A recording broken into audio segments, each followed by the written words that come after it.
Indian American families in Texas, do you move your rental assets into the revocable living trust?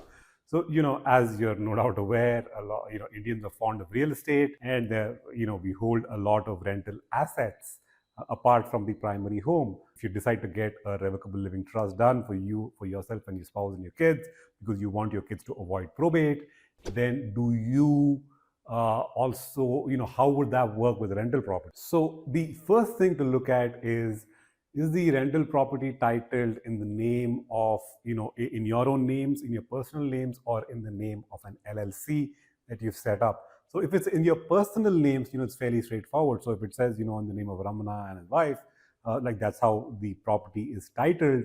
So what you would do is you would just retitle the asset in the name of the revocable living trust.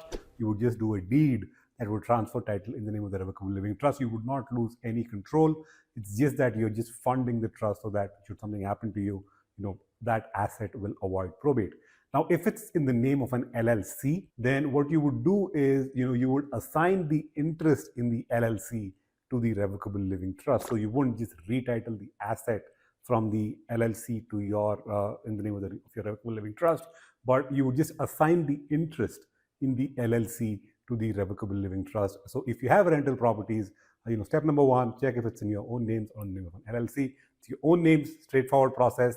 Retitle the asset in the name of the revocable living trust. If you have an LLC, then you have to do an assignment of interest. You have to just assign your interest in the LLC to the revocable living trust. In both cases, you do not lose any control over the asset. The trust is just a way, it's a probate avoidance tool so that your kids won't have to run around probate courts should something happen to you to transfer title in their names.